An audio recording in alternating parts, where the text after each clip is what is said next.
A paz, hoje vamos começar o estudo do livro do Apocalipse. É um livro bem difícil. Então, sim, estamos em- com toda a disposição de procurar a ajuda de Deus para estudar este livro com muita calma e com o entendimento de que tem coisas que ainda não dá para compreender totalmente, não é? Tem coisas que vamos ter de eh, comentar a opinião de diversas pessoas, não é?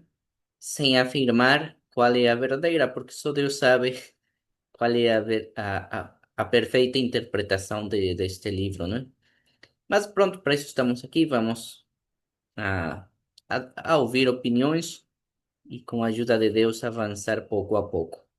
O contexto deste livro, essa é a parte mais simples. Simples entre aspas, porque não se tem uma data certa, não é? Este livro foi escrito na ilha de Patmos. Contexto. E no mar Mediterrâneo tinha mais do que uma ilha chamada de Patmos. Já por aí começamos com curiosidades, mas o consenso tradicional diz que era esta ilha de Patmos de aqui. Vou tentar dar um zoom. Esta de aqui. En principio era esta, mas por aí vi que em Grécia tem outra ilha chamada Patmos. Então, ninguém fica espantado se encontra outra ilha chamada Patmos, mas a que en principio foi, está un pouco perto de Rodas, encima de Creta e perto de Éfeso, mas no caminho podemos ver que tem outras ilhas menores. E é verdade, porque aqui neste cantinho do mar Mediterrâneo, tem muitas ilhas e ainda hoje Grécia tem muitas de um lado e Turquia tem outras do outro lado, e inclusive já houve conflitos por causa disso. Muito bem, então foi escrita na ilha de Patmos. Como já sabemos, irmãos, e aqui o próprio João, o apóstolo, ele comenta e afirma que foi durante a prisão que ele estava a levar. Porque ele estava em prisão, ele fala que é por causa do evangelho, mas historicamente nós temos registros de que sim, ele foi a Patmos, porque em Patmos o Império Romano tinha uma mina e os presos dessa prisão iam para a mina para obter recursos importantes para o Império Romano. Então eles ficavam ali muito tempo, muitos anos, e a dar recurso ao Império Romano. E era um exílio, ou seja, não é como outras prisões que um familiar podia visitar, não. Esta ilha era para estar isolado de todos e trabalhar todos os dias, não é como escravo na mina.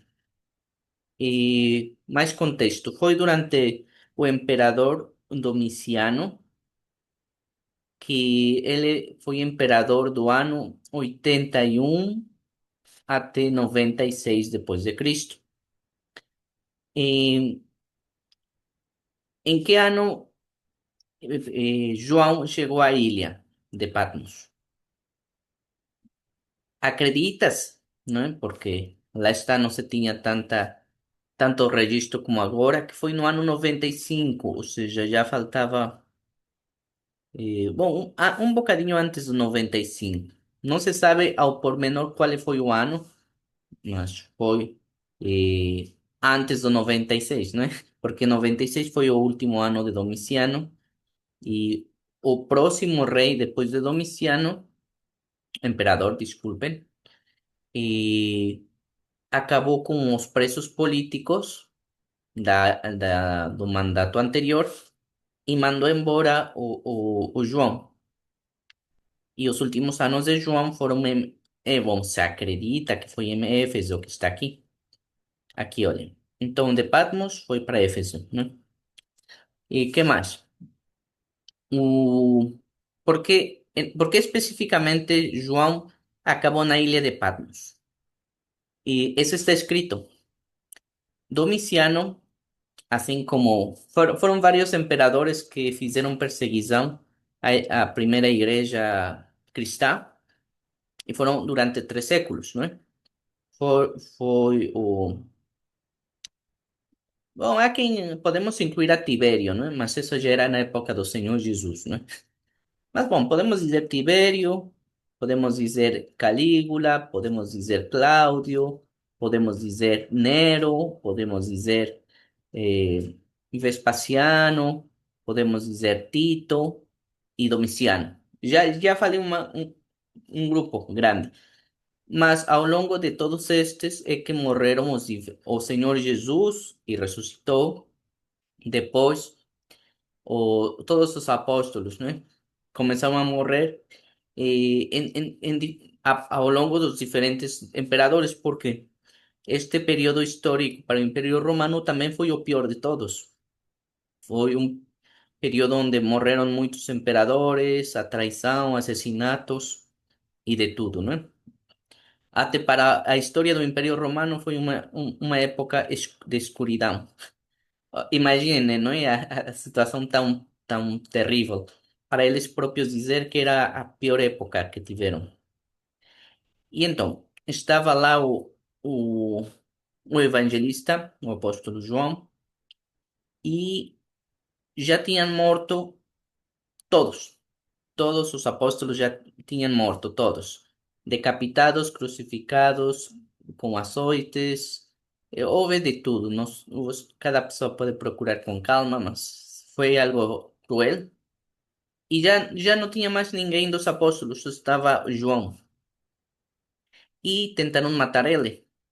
Bom, várias vezes, não é? Mas a penúltima, por assim dizer, e a que ficou regista foi que o Domiciano, em Roma, apanhou ele e mandou fazer um caldeiro assim bem grande, uma panela bem grande para quem não goste das palavras caras, como falava o vozinho. Então, uma panela assim bem grande e mandou meter fogo e, bom, acender fogo por baixo e encher de óleo quente. E quando o óleo estava a ferver, nos jogaram, ele mandou jogar dentro o João. E o João foi para dentro da panela e, e não morreu. Inclusive, ele esteve ali dentro uma hora e não morreu. E, inclusive, João disse uma piada que ainda hoje está registra, não é? Porque é algo até engraçado. Ele disse: Ah, obrigado, Domiciano. Faz tanto tempo que eu não tomava um banho quentinho. E ele estava tipo a tomar um banho com óleo, aproveitando o grande esforço, não é, do imperador. E esse facto fez que milhares de pessoas que estavam a olhar para isso acreditassem no Senhor Jesus, acreditassem no Evangelho. Então, ao invés de Domiciano apagar o Evangelho, incrementou em toda Roma. E de Roma, claro que se espalha para mais lugares de todo o Império, porque era a capital. E então Domiciano, para tentar acabar com isso, fez uma jogada política importante. Como não podia matar a João, mandou isolado do mundo a Patmos. Mas isso já estava dito e bem pensado pelo Senhor Jesus. Lembremos que nas últimas semanas estudamos o último capítulo de João, do Evangelho segundo João, e lá o Senhor Jesus falou para o João que ele não ia morrer como, como Pedro, né? Inclusive ele disse que em forma mais ou menos entre repreensão e piada, não é? Falou para Pedro, se eu quero que ele fique até eu voltar, a ti quê, né? Não é contigo, né? E, e até o próprio João escreveu que o Senhor Jesus falava essas coisas tanto para Pedro como para ele, mostrando de que maneira eles iam morrer. O Pedro morreu crucificado de cabeça. Essa era a revelação que deu o Senhor Jesus para Pedro. E João, de certa maneira, se cumpriu, não é? Porque ele, apesar de que não está vivo e não chegou até nossos dias e até o final dos tempos vivo, ele realmente ficou vivo até ver ao Senhor Jesus novamente e a revelação do Apocalipse, porque ele esteve. Bom, nós vamos ver o que fala aqui João, conforme avançar o livro. Pronto, esse é o contexto. Então, já falamos, no 96, bom, 96 começou o novo imperador e ele mandou livre a todos os presos de Domiciano, que foi o anterior. Foi quando João vai para Éfeso e já não sabemos ao pormenor se de Éfeso ele foi para outros lugares ou se ele ficou em Éfeso até o fim dos dias dele. Que também já, segundo os registros que se tem, já não faltava muito para morrer o próprio João, que morreu. Novamente não se sabe o ano exato, mas é mais ou menos no ano 100.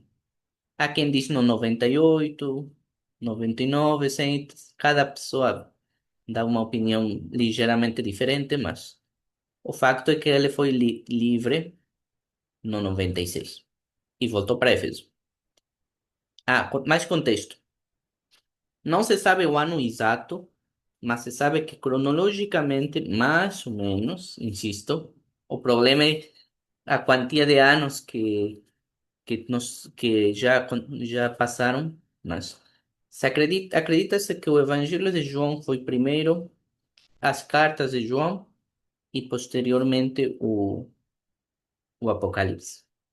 Pelo menos os livros que nós temos e conhecemos, não é? Porque sempre vai ter algum livro apócrifo ou algum outro documento por aí, mas do que é confirmado e do cânon bíblico, não é? Muito bem, é isso. Já não, já vamos parar de ficar aborrecidos, vamos começar mesmo o estudo. Esse foi o contexto. Quem tiver mais curiosidade pode procurar e compartilhar nas próximas semanas. Vamos estar a estudar isto durante tempo, é um compromisso cumprido, porque nós estudamos todos os versículos e talvez vai ser um ano, dois, não sei. Como dice a Irma Paula, esperemos acabar o estudo antes do Senhor voltar, não é? Para poder estar prontos, pelo menos conseguirmos fazer antes do Senhor voltar. Muito bem. Vamos nos distribuir os versículos. O versículo um vai ser a Irma Paula, o 2 a Irma Rebeca, o 3 a Elda. Se houver tempo antes do intervalo, o quarto Paulino e eu o quinto. Vamos ver até onde chegamos. Já sabemos que a primeira volta é só ler, a segunda volta é perguntas e comentários. Versículo um. A revelação de Jesus Cristo, a qual Deus lhe deu para mostrar aos seus servos as coisas que brevemente devem acontecer, e pelo seu anjo as enviou e as notificou a João, seu servo. Certo.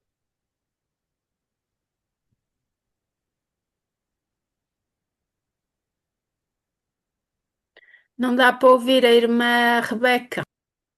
Es que no sé. O cual testificou da palavra de Deus e do testemunho de Jesus Cristo e de todo o que tem visto. Bem-aventurado aquele que lê e os que ouvem as palavras desta profecia e guardam as coisas que nele estão escritas, porque o tempo está próximo. João, às sete igrejas que estão na Ásia, graça e paz seja convosco da parte daquele que é, e que era e que há de vir, e dos sete espíritos que estão diante do seu trono. E da parte de Jesus Cristo, que é a fiel testemunha, o primogênito dos mortos e o príncipe dos reis da terra. Algo que esqueci de dizer antes de, para não deixar assim no ar. Sim, se confirmou que o apóstolo João Ele morreu pacificamente. Isso é muito relevante, a diferença de todos os outros. E outra coisa é que João, assim como o Evangelho e as cartas, escreve de maneira temática. O que quer dizer? Tem blocos de capítulos que vão ter uma sequência cronológica, mas isso não obriga que o próximo bloco de capítulos seja depois que o anterior. Pode ser antes ou pode ser ao mesmo tempo, por isso este livro é complexo. Mas continuemos. Perguntas e comentários. Versículo 1. Aqui no primeiro versículo, né, do livro, é uma introdução. Ah, aqui a revelação é de Jesus Cristo, a qual Deus lhe deu para mostrar. Aqui é a revelação que Jesus Cristo vai dar a João, não é? E pronto, o anjo os notificou. Pronto, é isso. Ele vai enviar um anjo e vai dizer a João para as revelações, não é? Que Cristo vai dar e para ele depois. Pronto, porque aqui diz as coisas que brevemente devem acontecer. É interessante, né? Dá a impressão que com o final do tempo, pronto, mas a gente também sabe que um ano, como é que é? 1000 anos para Deus é um dia, né? Quer dizer, aqui o tempo de brevemente, mas o que a verdade ainda não aconteceu, não é? E nós estamos 2000 anos depois. Mas pronto, é isso. É a introdução de que João tem a revelação através de Jesus Cristo, não é? Penso que aparece um anjo e, e vai dizer a João o que é que se vai passar. Muito bem. Um dado curioso e interessante. Porque em algumas versões da Bíblia ou línguas está escrito como Apocalipse ou Apocalipsis e em outras revelações. Ah, porque a palavra revelação ou manifestação em grego é Apocalipse. É o nome do livro. Aqui está em grego, olha. Apocalipsis. Apocalipsis. Então esse é o motivo. Se alguém não sabia, já fica a saber. Porque o nome Apocalipsis, com S no fim, assim como está escrito aqui, é o próprio nome do livro e quer dizer revelações ou manifestações. Bom, está em singular. Revelação ou manifestação. Muito bem, continuemos. Isso só era um dado curioso. 2. Dos. O cual testificó da palabra de Deus, e do testimonio de Jesus Cristo, de todo o que ten visto. En el seminario teológico, la materia de la Sagrada Teología, de la revelación de la palabra de Dios, nos han dicho y nos han enseñado que Dios Padre permitió todo esto y lo dio, lo reveló. Interesante que esta revelación se la da en toda la vida y obra, misterio, pero también envía un ángel y ese ángel le empieza a ayudar a Juan como a Daniel a interpretar las visiones y los sueños. Estos siervos profetas tienen. Entonces, aquí habla del testimonio de nuestro Señor Jesucristo. O sea, en la persona preciosa de nuestro Señor Jesucristo se cumple toda la palabra de Dios. Y testimonio que es el Antiguo Testamento, los profetas, los salmos, el Pentateuco, la ley de Dios, todo va a ser cumplido en su preciosa persona, como las profecías de que iban a ser en días prometidos. Lo vemos ya en el Nuevo Testamento. y este hermoso bebé va a nacer y a crecer. Y toda la palabra de Dios, 66 libros, hablan de él. Es cristocéntrica y nos habla de las profecías cumplidas en él, la obra, misterio, pasión, muerte, su historia sobre la muerte y sobre todo, y su resurrección tremenda. Luego aquí él está testificando que dice, ¿quién da testimonio? Primeramente el Señor Jesucristo, que de tal manera amó Dios al mundo que lo envió. Luego, el, el ángel es mandado para ayudarle a llevar hasta allá. Muito bem, versículo 3.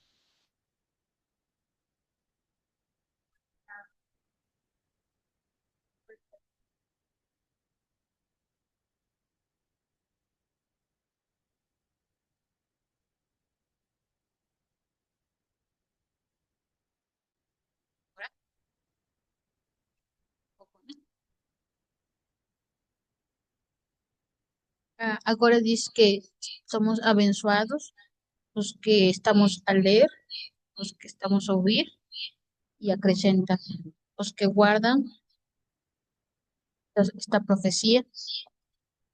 E novamente diz, né, que o tempo está próximo, mas para nós pode ser um ano, 5 anos, 20 anos, mas para Deus é próximo.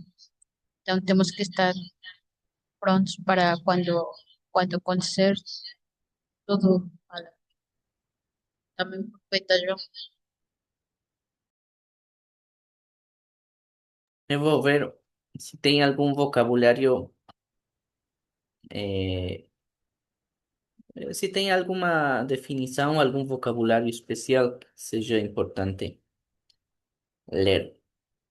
Por exemplo, no outro livro, no outro evangelho, já tínhamos visto esta palavra, bem-aventurado, que em grego é Macarios.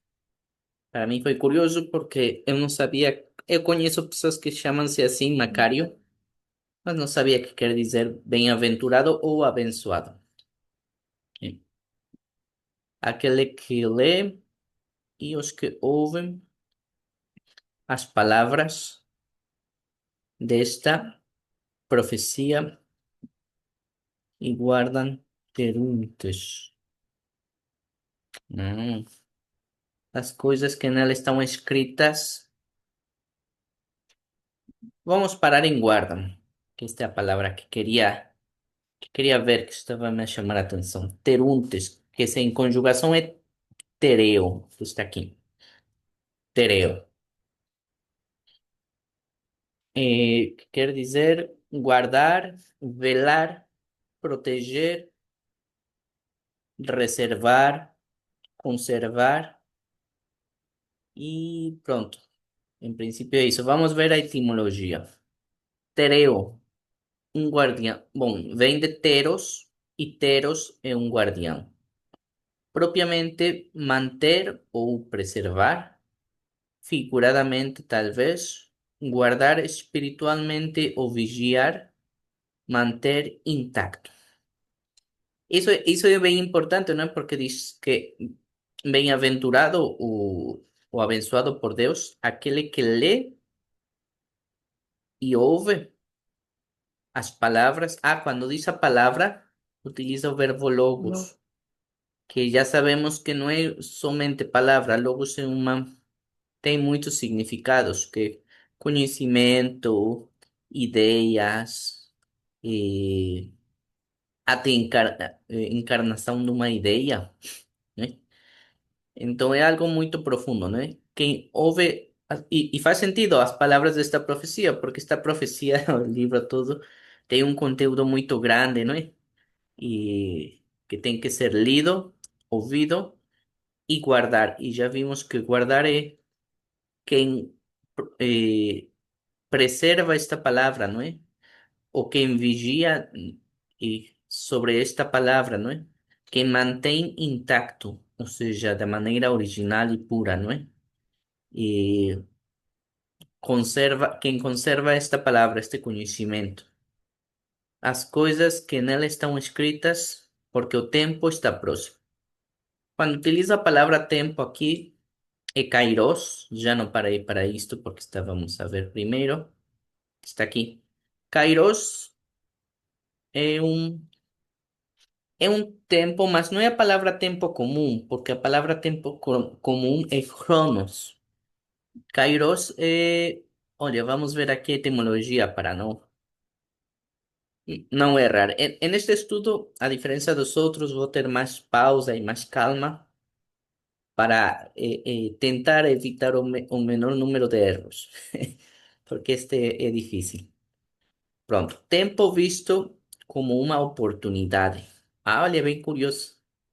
É um tempo considerado uma oportunidade, um tempo oportuno. Lá está. Deriva da palavra cara, que quer dizer cabeça, que se refere ao momento em que as coisas chegam ao ponto crítico, ou seja, quando estamos num ponto crítico, de modo que seja possível aproveitar ao máximo, tirar o máximo proveito. Kairos também significa o tempo adequado, o momento correto, um momento propício. Ou seja, é muito importante, não é? Um momento crítico, adequado, propício, oportuno, uma oportunidade.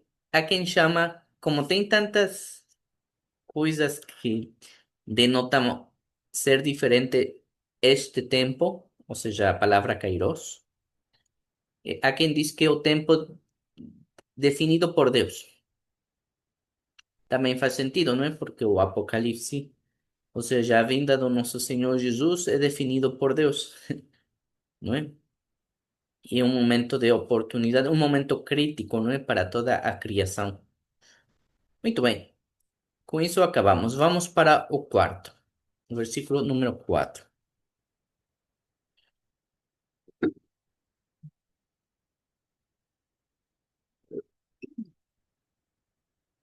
Eu repito a leitura. João às sete igrejas que estão na Ásia. Graça e paz seja convosco da parte daquele que é e que era e que há de vir e dos sete espíritos que estão diante do seu trono. Bem, os primeiros três versículos, João apresenta o propósito do livro de Apocalipse.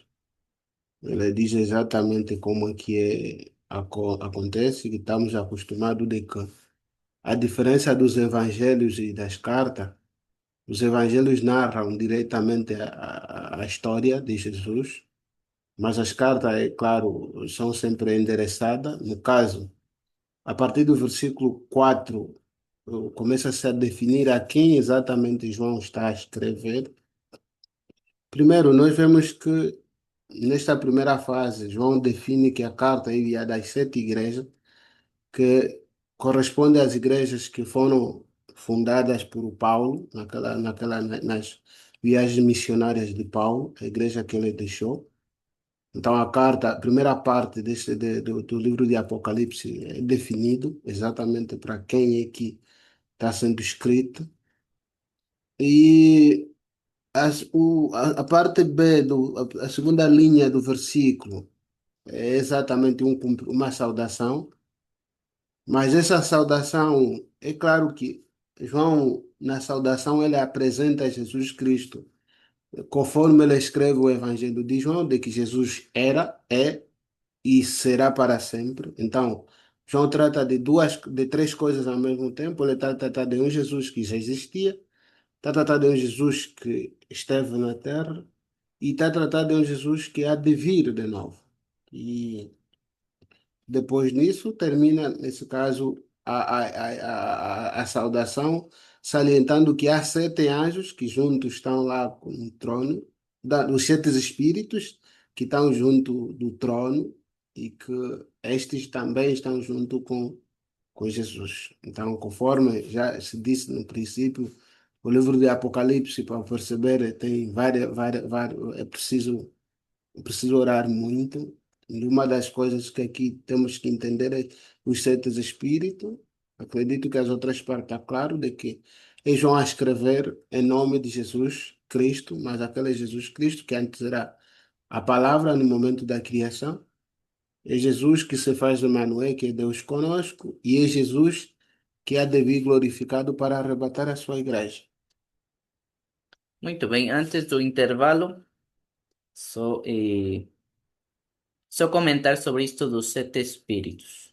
Bom, esta imagem de sete espíritos também aparece várias vezes no Apocalipse, também fala das sete trombetas, dos sete cântaros, ou cálice, né? Também várias vezes aparece, é uma simbologia, mas para não ficar só nisso, também se fala disso Tô tentar lembrar se é Isaías 11 ou Jeremias, mas estou aqui a abrir. Pues sí, sabes, ¿no? Aqui está, aqui está. E repousará sobre ele o Espírito do Senhor e o Espírito de sabedoria. Lá está. Se contamos também são sete, não é? O Espírito do Senhor e o Espírito de sabedoria e de inteligência e o Espírito de conselho e de fortaleza e o Espírito de conhecimento e de temor do Senhor. São sete. Ou seja, são atributos divinos e são muito importantes, não é? De conselho, de fortaleza, inteligência, sabedoria, né?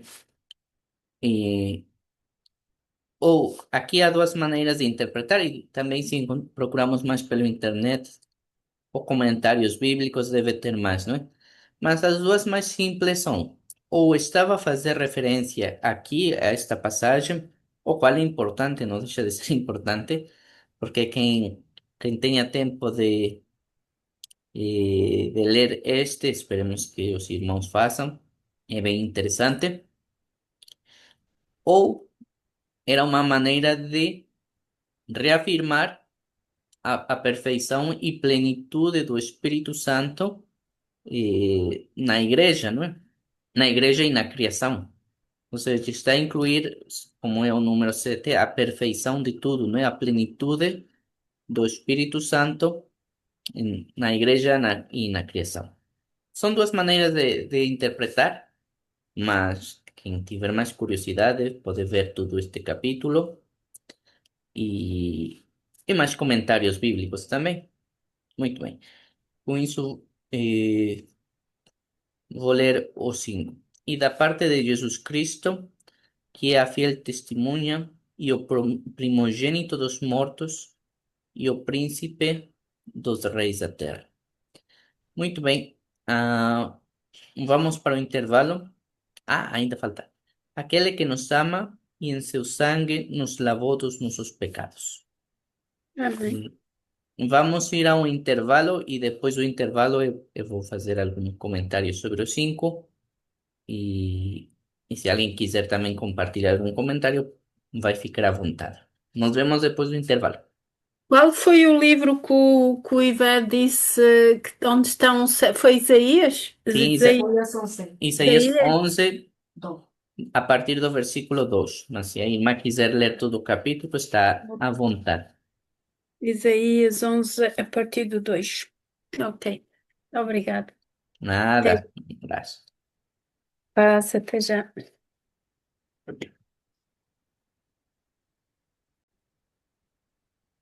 Já voltamos do intervalo e tínhamos lido o versículo 5 e aqui algumas palavras para lembrarmos do vocabulário. Quando fala que o Senhor Jesus Cristo é a fiel testemunha, aqui no duas palavras, fidelidade, que é pistis, e lembremos que fidelidade também quer dizer crer ou confiar ou fé. Fé já é uma tradução no latim, por isso eu prefiro primeiro falar de fidelidade, de crer e confiar. aqui, pistos, né? E o testigo, que aqui está escrito como martus, que daí também vem a palavra martírio, ou martiros, aqui está, né? Que quer dizer testemunha. Mas já tínhamos comentado muitas vezes como a palavra testemunha, que é martirium ou martius, como está aí escrito, e impressionou tanto nos primeiros séculos, não é? Que nas línguas posteriores, martirium ou martiros tornou-se mártir e é sinônimo de alguém que sofreu torturas por causa da fé. Ainda hoje, né? Inclusive fora do contexto cristão, mártir, ainda nestes dias, é considerado alguém que sofre por uma boa causa, né? Como os mártires da guerra e coisas assim. Então vemos como ser fiel ao Senhor Jesus impressionou ao mundo tanto que foi incrementada essa palavra em muitas línguas. Mártir, que vem de martirium ou martiros, como nós vimos aqui, martiros. Muito bem. Ah, olha, aqui está mártir, assim também. Mártir, martiros, martirium. Isso é para lembrarmos, é um dado interessante. Muito bem. Quando diz que o Senhor Jesus nos ama, está a utilizar a palavra ágape e faz muito sentido, porque ele é ágape, não? Porque fala que Deus é amor, então ele é ágape. Ele nos ama com este amor porque ele mesmo, né? Aqui está. Claro que aqui está conjugado como agaponte, mas a palavra pura é ágape e o verbo é agapau, né? Aqui está. Bem, esses são os dados interessantes para que vocês lembrem. A palavra pecado, outra palavra que já temos estudado em outros cursos, que é hamartia. Aqui está, hamartia. Hamartia nós conhecemos como pecado, mas a etimologia é diferente. Novamente, como a fé cristã modificou o mundo, não é? Porque no grego clássico, aqui diz, não é? Diz que hamartia é um substantivo derivado de sem e meros, parte ou porção, propriamente sem participação, sem porção de perda, decomiso, por não dar o alvo. Pecado, errar o alvo. Ou seja, conclusão, hamartia, o verbo, melhor dito, hamartane, em grego clássico é errar o alvo. Ou seja, como um arqueiro que não acerta no alvo, no objetivo. E qual é nosso objetivo? Lá já vem um pouco de doutrina, não é? ¿Para que fomos criados? Para servir, para agradar, para adorar a Deus, que é o Criador. Então, se nós fazemos algo contrário a esse alvo, nós erramos o alvo. E por isso entende-se isso como pecado. Por isso, apesar de que na atualidade muitas igrejas não gostam da palavra pecado, ou de, ou já ouvi dizer em forma de brincadeira que para as igrejas antigas tudo era pecado. Parece engraçado, mas na verdade, por definição própria da palavra, na gramática, estamos a ver aqui a gramática, fazer qualquer coisa contrária ao alvo, ao objetivo pelo qual Deus nos criou, é pecar. É por definição, né? Ou seja, não está errado pensar que muitas coisas são pecado, apesar de que atualmente nós, por engano e não levamos a sério, né, a vontade de Deus. Então, nós, sem percebermos, pecamos muito. Isso é a verdade, né? Fazer coisas contrárias ao objetivo pelo qual Deus nos criou é pecar. Isso é a definição da palavra. O sea, ahí está diciendo, una de las definiciones es errar el blanco. Não, não é uma. É a definição na gramática. ¿No dar más una? Sim, sim. Na gramática, hamartanen é errar. Errar en el blanco. Está haciendo una alegoría porque es una flecha y un arco. O sea, erró. Sim. Nuestro blanco que era vivir con Dios eternamente, gozar de glorificarle. ¿No? Sim. Então, qualquer ação que nós fazemos contrária a isso, ao objetivo pelo qual Deus nos criou, é pecar, é hamartanen. E essa definição dessa palavra no grego existia muito antes da doutrina cristã, eh, muito antes, ou seja, por isso digo que o mundo cristão impactou muito as coisas. Já vimos um exemplo com a palavra martírio ou mártir, que está aqui em cima. Deixa eu mostrar. Ah, não. Aqui. E o outro exemplo é hamartia, né, neste caso, ou mais embaixo. São dois, hoje está a falar em plural, mas hamartion, né? E são dois exemplos de duas palavras no grego, mas quando teve contato a língua com o mundo cristão, com os cristãos, impactou para sempre a muitas línguas, porque a palavra mártir existe no espanhol, no português, no inglês, na maioria das línguas modernas, né? Deve ter alguma onde não se utiliza, mas impactou muitas línguas. Palavra mártir. Sim, mártir. É toda a língua, quase a ideia é essa. Uhum. E a palavra pecado, que originalmente era hamartion, ou hamartanen, o verbo, também impactou. Muito bem. Continuemos. Agora vamos nos distribuir outro bloco de versículos. O versículo 6 agora vai ser a Elda, o 7 a irmã Paula, o 8 a irmã Rebeca, e se houver tempo, porque não sei se vamos ter, o 9 é o Paulino e o 10 eu. Se não houver tempo, pronto, já para a semana vamos avançar mais. Versículo 6. Y nos fez reis. A Ele glória e poder para todo o sempre. Amém. Eis que vem com as nuvens e todo o olho o verá, até os mesmos que o traspassaram, e todas as tribos da terra se lamentarão sobre ele. Sim, amém. Eu,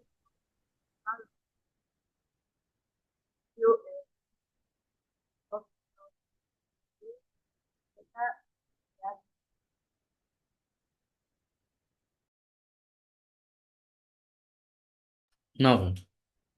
Eu, João, que também sou vosso irmão e companheiro na aflição e no reino na paciência de Jesus Cristo, estava na ilha chamada Patmos, por causa da palavra de Deus e pelo testemunho de Jesus Cristo. 10. Eu fui arrebatado em espírito e no dia do Senhor, no dia do Senhor, e ouvi detrás de mim uma grande voz como de trombeta. Ay, ahí ya comienza a parte fuerte, ¿no? Más pronto tenemos que ir a las preguntas y comentarios. Ya después tenemos tiempo de vermos esa parte. 6.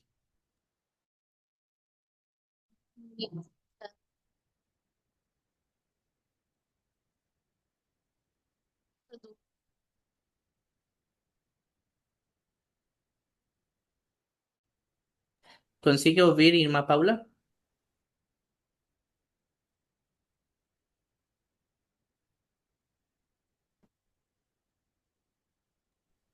Não estou a conseguir ouvir.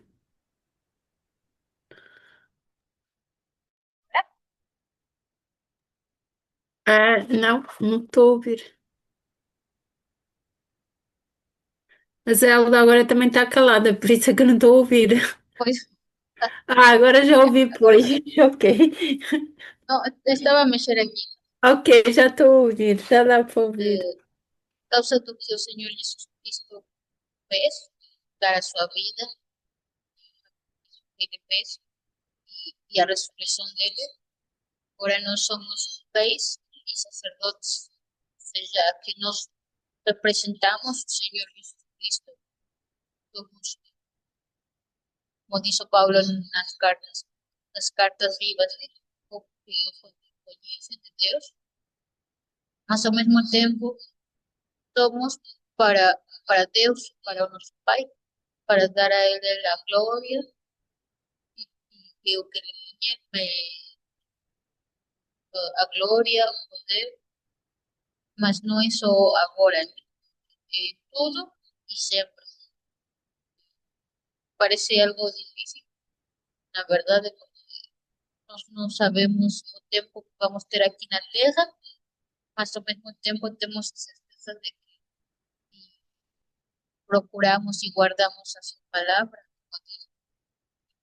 Mas não é guardar no bolso, nem guardar no armário, no estante, coração, ir ele, vamos estar com ele na sua presença e ali sim, pedir que seja a glória e a honra para ele. Algo que eu tinha esquecido do versículo anterior é bem importante, que ensina muito João. Desculpem lá ter esquecido.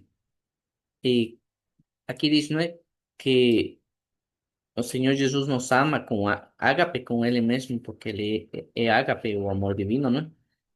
E em seu sangue nos lavou. Falamos da palavra pecado, mas não falamos desta pequena frase: em seu sangue nos lavou.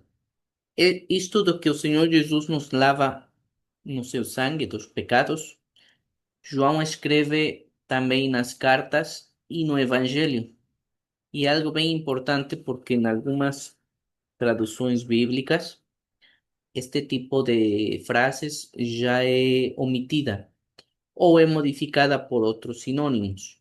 Mas é uma doutrina bem importante, inclusive João, estou a falar do evangelista, não deste que escreve aqui o Apocalipse, sim, ele escreve nas cartas que o sangue do Senhor Jesus eh, tem o poder para desfazer todas as obras do inimigo.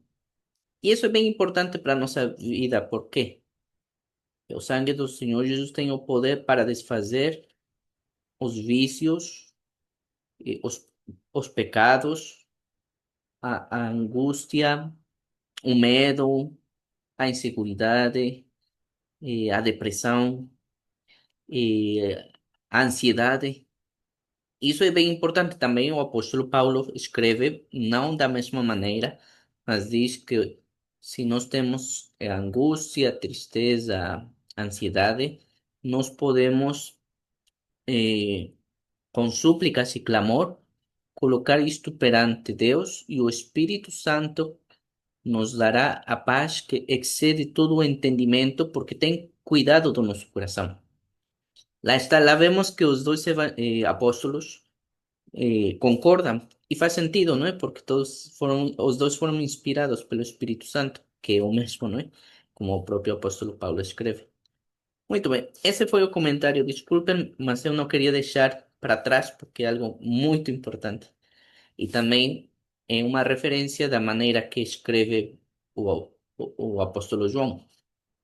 Porque há quem diz que talvez João não escreveu nem o Evangelho nem as cartas, mas isso já pronto, é interessante debater disso, mas não, não há dúvida nenhuma, porque a maneira de escrever e os ensinamentos que João mostra nas cartas, no Evangelho e no Apocalipse concordam.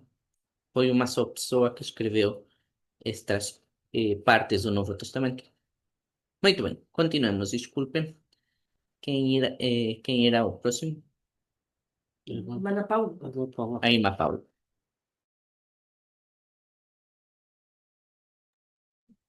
Aqui neste versículo 7 é um versículo que é bastante conhecido, não é? Porque tem imagens, põe Jesus em cima das nuvens e pronto, e assim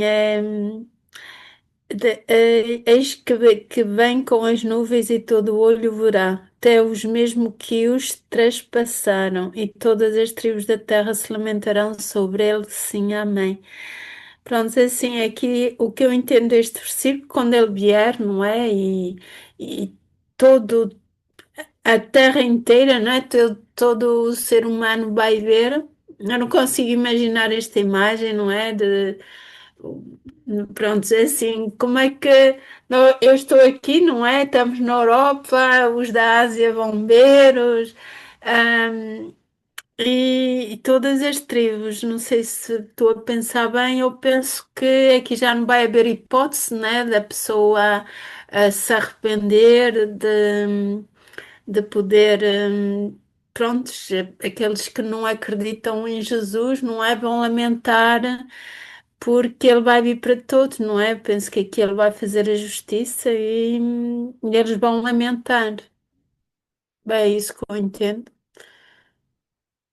Esta parte é bem interessante porque eh, eu meto aqui o rato, mas não dá, talvez não dá para ver no Zoom, mas aparecem as referências bíblicas. E eu lembrei também, porque olha, vemos que em Daniel é mencionado isto, em Mateus 24, Mateus, 26, em Atos, em Zacarias. Zacarias, em João, e até tem mais passagens onde menciona que o Senhor Jesus vai vir em nuvens, não é? E aqui diz: Eis que vem com as nuvens. Qual é a diferença, não é? Que até o próprio Senhor Jesus, estou a lembrar nos evangelhos, ele mencionou que vai vir, não é? Eh, e qual é a diferença? Nas outras passagens, tanto do Antigo Testamento como do Novo, inclusive quando o Senhor Jesus disse, estavam a anunciar algo que não acontecia. Aqui o diferente é que João está a ver o futuro. Aí já começamos com coisas curiosas, porque para nós João já foi há 1900 anos, mais ou menos, né? Isto já aconteceu. Ou seja, João já escreveu isto antes, mas na verdade ele estava a presenciar o futuro, o, cu- o cumprimento destas palavras todas. Ou seja, ainda hoje por aí tem quem ensina que isto de que o Senhor Jesus vai vir em nuvens, que ainda tem debate que se vai ser ou não vai ser, mas eu digo que não há espaço para debater isto, porque aqui estamos a ver que João já presenciou isso. Ou seja, já não deve ter dúvida de que aconteceu, porque João já presenciou. Podemos debater de coisas que ainda ninguém vê, nem esteve presente. Mas aqui a diferença é que João ele está a ver o futuro. E sim, o Senhor Jesus vem com as nuvens e todo olho o verá, lá diz, não é? Até os mesmos que o traspassaram e todas as tribos da terra. Quando diz tribos, entende-se como etnias também, ou seja, todos os grupos, as raças, todos as diferentes nações e assim da terra se lamentarão sobre ele. Sim, amém. E isso é verdade, não é? Porque eles vão perceber todo o mal que fizeram, não é? Tudo. Lá está a quantos pessoas que acreditavam e acreditam no Senhor Jesus eh, morreram, não é? A quantos perseguiram, a quantos injustiçaram, a quantos torturaram. Por isso é que vão lamentar não ter acreditado, não é? E pronto, é mais para reflexionar, refletir um pouco. A Elda tem uma dúvida. Palabra que usa para poder. No sei, No 6. A palavra poder no 6. Ah, certo. porque en español dice imperio.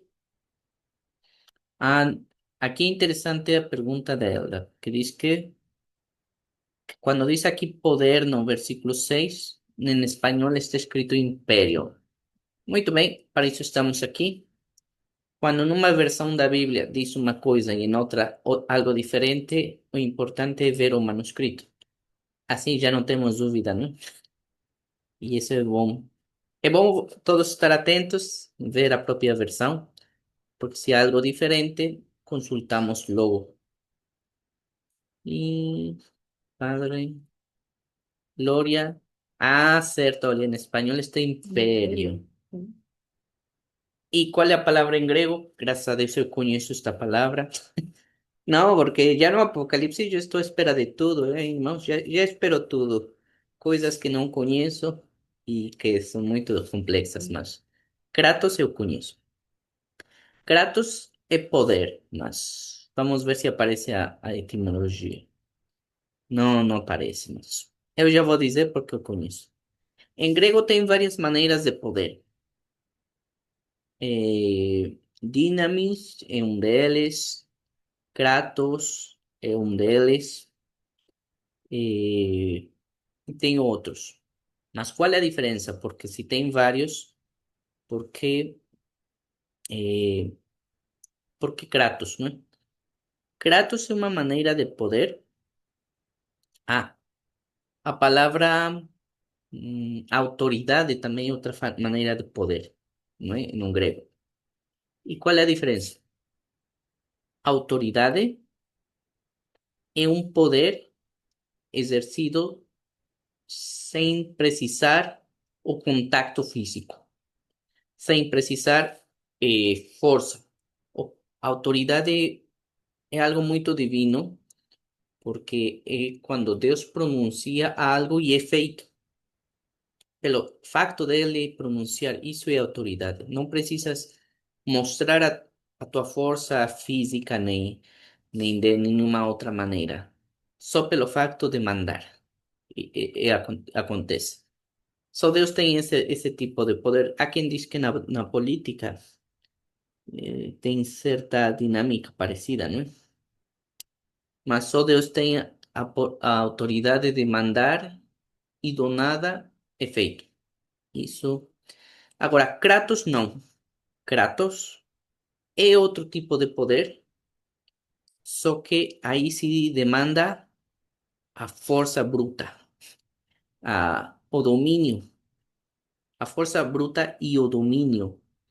E às vezes com violência, se for necessário, não é? Ou seja, Kratos é o poder que normalmente os exércitos têm, esse tipo de poder. Por isso é que foi traduzido no espanhol como império.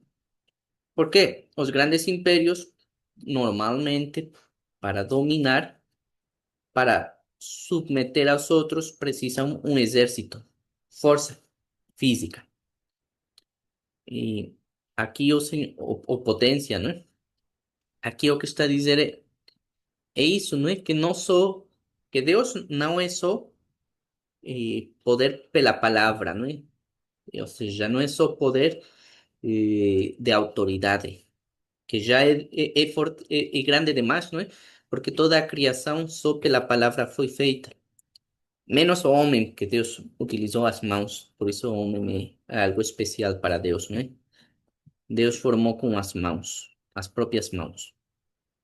E agora, aqui Kratos está a dizer que Deus também tem domínio sobre todas as coisas, também tem força física, também tem, se querem pensar assim, milhões e milhões de anjos a comandar e pode mandar para destruir. Já aconteceu no Egito, eh, e também vai acontecer quando mande o exército, não é? Também já aconteceu no Eliseu, não é?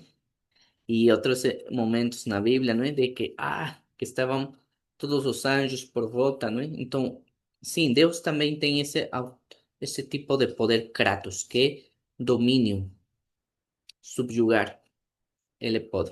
Por isso diz que tem toda a glória e tem todos estes exércitos e tem todo este poder físico, sobrenatural, tem todo este fogo que consume, tem esta força para todo e sempre, amém.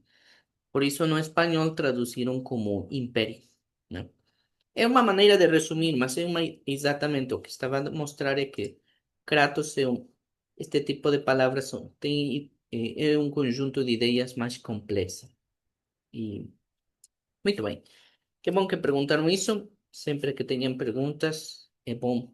Eu nem imaginava, nem vi, para ser sincero, que Kratos estava aqui, mas agora já ficamos a ver. A Dynamis é outro poder divino.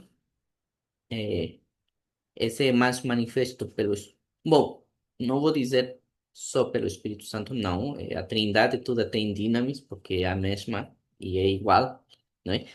Consubstancial, o eterno e tem Dynamis, que é o poder que Deus também, o Espírito Santo, dá aos crentes, à igreja também, o Dynamis.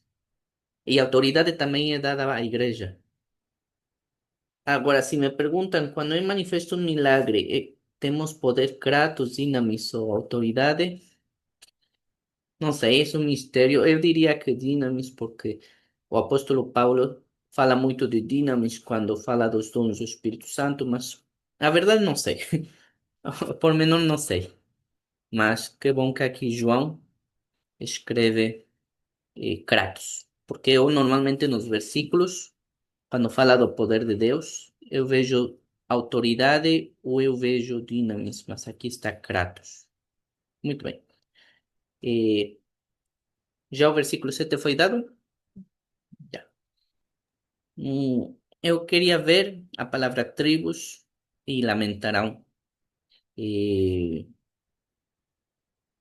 bom, vou rever um pouco o versículo 7 para compreender como a que se refere um pouco quando diz que vão lamentar, né? Que será? Que vão ficar tristes ou que vão sofrer, vão gritar? Como é isso de lamentar, né?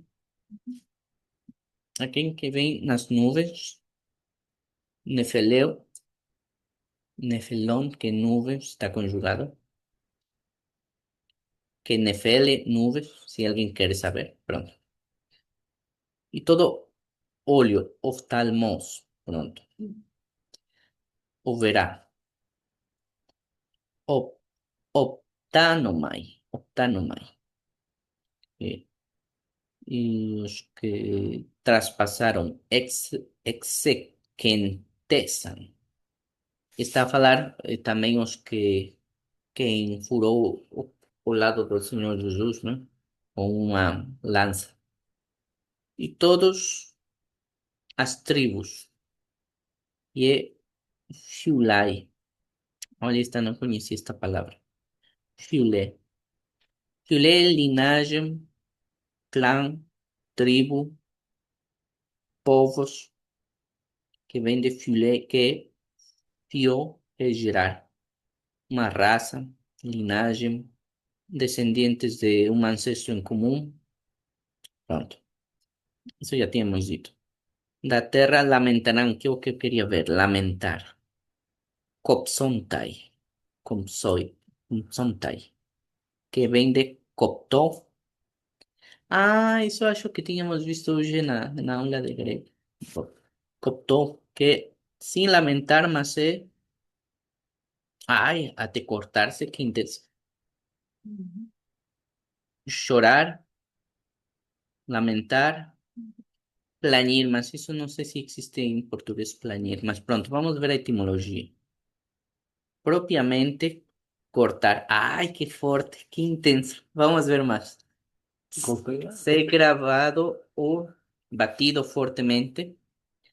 O que resulta de uma ruptura, amputação. Aqui acho que é o figurado, mas não sei, não sei. Vamos ver, porque tem o que é a definição direta e depois a figurada. Figuradamente, estar de luto, lamentar, com uma cortante sensação de perda pessoal y trágica. Lá está, ¿no? Mas é intenso, porque já desde o princípio vimos que esta palavra é forte. Uma cortante sensação de perda pessoal e trágica. O que quer dizer? Ficar, não sei se em português tem, compungido de coração. É agonia. Sim, No fundo, a palavra é agonia. sim, assim como se algo traspassa teu coração, assim, algo bem forte, como quando alguém perde um filho, assim, oh, que uma coisa. E faz sentido, porque diz uma cortante sensação de perda pessoal. É como, exato, o que sentes no coração quando alguém perde um filho, um pai, um irmão, assim, algo tão forte. E o que diz, mas o curioso é o que diz, não é que todas as tribos, todas as nações, todos os linhagens, raças da terra vão sentir isso. Por quê? Porque traspassaram ao Senhor Jesus e aos que anunciavam esta mensagem, os que falavam dele, vão sentir isso. E olha que intensidade, como diz aqui João. Sim, amém. Ah, eu até fico assim, quase sem ar de. Bom, eu não critico João porque ele viu a todos os apóstolos sofrer, todos os que sofreram nas mãos de, já falamos, de Calígula, de Cláudio, de Nero, de Tito, de Vespasiano e agora de, como era este? Eh, Damaciano. Bom, já esqueci o nome deste que estava no, que mandou auxílio a João. Domiciano, já lembrei. Então, sim, depois de ver tanto sofrimento e dor, e ele mesmo ser torturado, por isso se expressa assim, né? Mas que forte chegar a esse extremo, dizer sim, amém. Que lembremos que já tínhamos visto nos outros versículos, quando diz amém, eh, que, que mesmo assim aconteça verdadeiramente, que até os judeus vimos, estudamos que tem ah, que pegam as letras da palavra amém para dar outros significados mais profundos. Ou seja, amém é uma afirmação muito forte, confiando em Deus. E o que está a dizer aqui, João, que aconteça isso, sim, amém. Mas, não sei, esse dia vai ser o dia do choro, né? Bom, para nós, o dia do nosso alívio, se estamos em Cristo, né? Mas se não estamos, também vai ser o dia do choro. Muito bem. Será que está figuradamente? Pois aqui está a perguntar Elda, ¿será que esta palavra que cooptou está só no sentido figurado ou realmente vão estar tão impactados e estão em um desespero tão forte que vão se cortar e coisas assim, ou bater-se na parede, não sei, ai, não sei, mas sim vai ser um dia impressionante, porque não sabemos se é figurado ou se é literal esse tipo de impacto, não? Porque no grego posso dizer que João podia escolher aqui verbos com o mesmo significado, mais ligeiros, mais simples, mais comuns, mas o verbo copto é violento demais. Mas sim expressa este dia, não é? Este dia. E pronto, foi o Espírito Santo que escolheu este verbo também. Muito bem. Versículo 8. Acho que é a irmã Rebeca. Aquí Aquí está está hablando falando nosso nosso Senhor Senhor Jesus Jesus Cristo. Eu sou o Alfa e o Omega, o princípio e o fim, diz o Senhor. Que é, e que era, e que há de vir, o Todo-Poderoso. Aquí este versículo es muy, muy profundo. Vamos a ver, faltan 7 minutos. No creo poder decir. El alfa y el omega. Voy a hablar de 3 lenguas humanas. En el libro de los Salmos, David, inspirado por el Espíritu Santo, escribe el Salmo 119. Y está ahí todos los letra y música, la poesía, la música, todo ordenado por el Espíritu Santo, alfabéticamente. Pero en hebreo se le llama alefato. Entonces son así versos de octetos y septetos y va todo el Salmo 119 hablando el alefato. Son las letras que usa la lengua o el idioma hebreo del pueblo de Israel y que habló nuestro mismo Señor Jesucristo. Pero él dice, he aquí yo soy el alfa y el omega, el principio y el fin. Bueno, el alefato es para los hebreos y todo ese salmo está hablando de la ley de Jehová, de la palabra de Dios, de las sagradas escrituras. Y aquí la revelación de Juan, el evangelio según Juan, el discípulo amado, el que se recuesta junto a su corazón a los sentimientos, pensamientos perfectísimos de nuestro Señor Jesucristo. El evangelio, tres cartas y el Apocalipsis, siempre le está llamando el alfa y el omega y le llama el verbo de Dios, que dice Juan 1:1, no principio era o verbo, y el verbo estaba con Dios, el verbo era Dios. Él estaba no principio con Dios, todas as coisas foram feitas por ele. Ele nada do que foi feito se fez. Nele estaba a vida, e a vida era a luz de los hombres. E a luz resplandece en las trevas, y las trevas no prevalecieron contra ella. Hasta ahí. Ahí también. Hablé de alefato en hebreo.